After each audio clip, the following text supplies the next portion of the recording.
Friends, welcome to സിമീസ് നാടൻ kitchen. ഇന്ന് നമ്മൾ കാണിക്കാൻ പോകുന്നത് പച്ച ആപ്പിൾ വെച്ചിട്ട് ഇൻസ്റ്റൻ്റ് ആയിട്ട് അച്ചാർ എങ്ങനെയാണ് ഉണ്ടാക്കുന്നതെന്ന് കേട്ടോ. ഇത് നല്ലൊരു ടേസ്റ്റ് ആയിട്ടുള്ള ഒരു അച്ചാറാണിത്. ഇത് കഴിച്ചാൽ പറയത്തില്ല കേട്ടോ ഇത് ആപ്പിൾ അച്ചാറാണെന്നുള്ളത്. ഇത് ശരിക്കും ഒരു മാങ്ങാച്ചാറിൻ്റെ അതേ ഒരു ടേസ്റ്റാണ്. അപ്പോൾ ഇത് എങ്ങനെയാണ് ഉണ്ടാക്കുന്നത് നോക്കാം.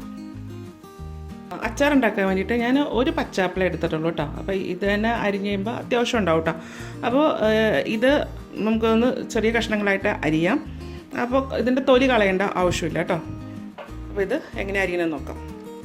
4 മുറിച്ചതിന് ശേഷം അതിൻ്റെ നടുക്കത്തെ ഒരു കുരുവൊക്കെ ഉണ്ടാവില്ല, അതെല്ലാം കളഞ്ഞതിന് ശേഷം ഇതുപോലെ ഇങ്ങനെ നെടുക ഇങ്ങനെ ഇങ്ങനെ ചെറിയ കഷ്ണങ്ങളായിട്ട് മുറിക്കുക കേട്ടോ.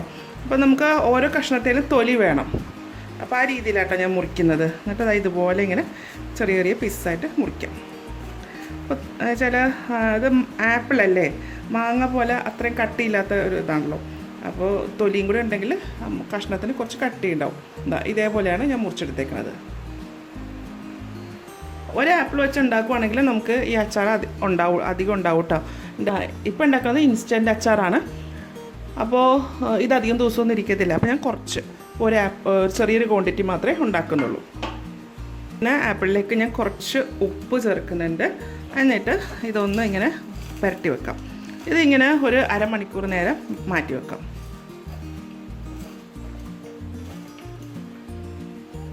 ഇനി ഇതിലേക്ക് വേണ്ടത് 1 ഇഞ്ച് വലുപ്പത്തിലുള്ള ഇഞ്ചി നല്ല പൊടിയായിട്ട് അരിഞ്ഞത്, ഒരു ഉണ്ട വെളുത്തുള്ളി, അത് ചെറിയ വെളുത്തുള്ളിയാണേ, പിന്നെ ഒരു പച്ചമുളക് വട്ടത്തിലരിഞ്ഞത്, കുറച്ച് കറിവേപ്പില കേട്ടോ.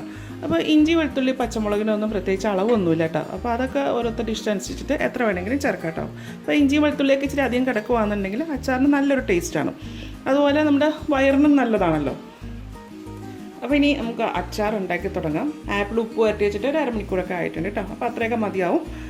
ഇനി ഇത് ഉണ്ടാക്കാൻ വേണ്ടിയിട്ട് ഒരു ചീൻചട്ടി ചൂടാക്കാൻ വെച്ചിട്ടുണ്ട് കേട്ടോ. ഇനി ഇതിലേക്ക് വെളിച്ചെണ്ണയാണ് ഒഴിക്കുന്നത് കേട്ടോ. അപ്പോൾ ഞാനൊരു 2 ടേബിൾ സ്പൂൺ വെളിച്ചെണ്ണ ഒഴിക്കുക. അപ്പോൾ ഇൻസ്റ്റൻ്റായിട്ട് ഉണ്ടാക്കുന്നതുകൊണ്ടാണ് വെളിച്ചെണ്ണ ഒഴിക്കുന്നത്. അല്ല ചില ആപ്പിൾ ആയതുകൊണ്ട് നമുക്ക് അധികം നാൾ വെക്കേണ്ട ആവശ്യമില്ല, പെട്ടെന്ന് തന്നെ തീർക്കുന്നതായിരിക്കും നല്ലത്. ഇനി വെളിച്ചെണ്ണ ഇഷ്ടമല്ല എന്നുണ്ടെങ്കിൽ നല്ലെണ്ണയ്ക്കകത്തും ഉണ്ടാക്കാം. എണ്ണ നന്നായിട്ട് ചൂടായതിന് ശേഷം അപ്പോൾ ഓയിൽ എന്തായാലും ഇതിന് ഓയിൽ യൂസ് ചെയ്യണ്ട കേട്ടോ. അപ്പോൾ നല്ലെണ്ണയോ അല്ലെങ്കിൽ വെളിച്ചെണ്ണയോ വെച്ചുണ്ടാക്കുന്നതായിരിക്കും നല്ലത് കേട്ടോ. അപ്പോൾ എണ്ണ നന്നായിട്ട് ചൂടായിട്ടുണ്ട്. ഇതിലേക്ക് ഞാൻ 1 ടീസ്പൂൺ കടുക് ഇടണേണ്.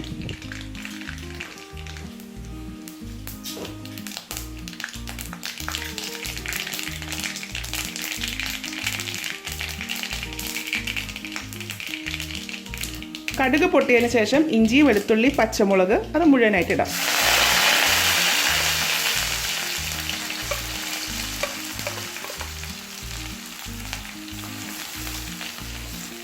ഇത് ഈ എണ്ണയിൽ ഒന്ന് നന്നായിട്ടൊന്ന് വാടി വരണം.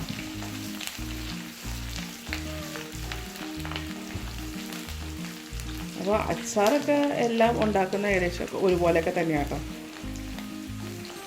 അപ്പോൾ ഞാൻ അച്ചാർ പല ഐറ്റം വെച്ചിട്ടും ഉണ്ടാക്കിയിട്ടുണ്ട് കേട്ടോ. അപ്പോൾ എല്ലാം ഐറ്റം ഒരുപോലെയൊക്കെ തന്നെയാണ് ഉണ്ടാക്കുന്നത്. അപ്പോൾ ഇതിലിങ്ങനെ എണ്ണയിൽ കിടന്നിട്ട് ഒന്ന് വെളുത്തുള്ളി നന്നായിട്ടൊന്ന് മൂത്ത് വരണം. അപ്പോൾ അതിൻ്റെ വെള്ളമൊക്കെ ഒന്ന് വറ്റി, ആ വെളുത്തുള്ളി അല്ലെങ്കിൽ പച്ചമുളകിലൊക്കെ വെള്ളത്തിൻ്റെ അംശമൊക്കെ ഉണ്ടെങ്കിൽ അതൊക്കെ ഒന്ന് പോയി ഒന്ന് നന്നായിട്ടൊന്ന് മൂത്ത് വരണം കേട്ടോ. ഇത് മൂത്തിട്ടുണ്ട് കേട്ടോ. അത് ഇതുപോലെ ഒന്ന് വെളുത്തുള്ളിയൊക്കെ ഒന്ന് ചെറുതായിട്ടൊന്ന് ചുങ്ങി തുടങ്ങിയിട്ടുണ്ട്. അതുപോലെ പച്ചമുളകും ഒന്ന് വാടിയിട്ടുണ്ട് ഇതേപോലെ. ഇനി ഇതിലേക്ക് അരിഞ്ഞു വെച്ചിരിക്കുന്നത് ഉപ്പിട്ട് വെച്ചിട്ടുള്ള ആപ്പിൾ ഉണ്ടല്ലോ, അതിൻ്റെ അകത്തേക്ക് ചേർക്കാം.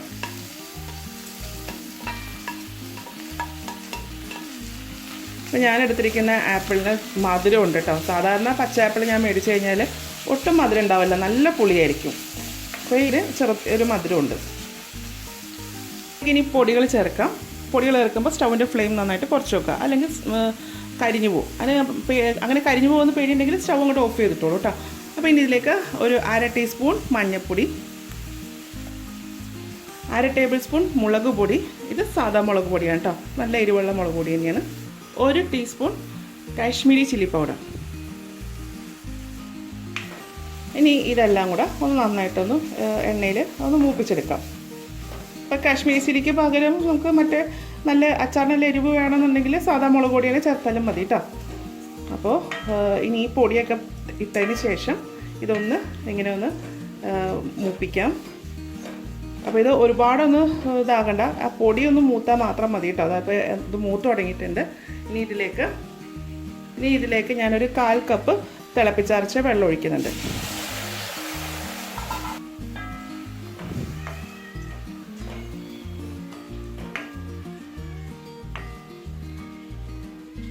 അര ടീസ്പൂൺ ഉലുവാപ്പൊടി, കുറച്ച് കായപ്പൊടി, പച്ചക്കായ ഉണ്ടെന്നുണ്ടെങ്കിൽ അത് വറുത്ത് പൊടി ചേർത്താലും മതി.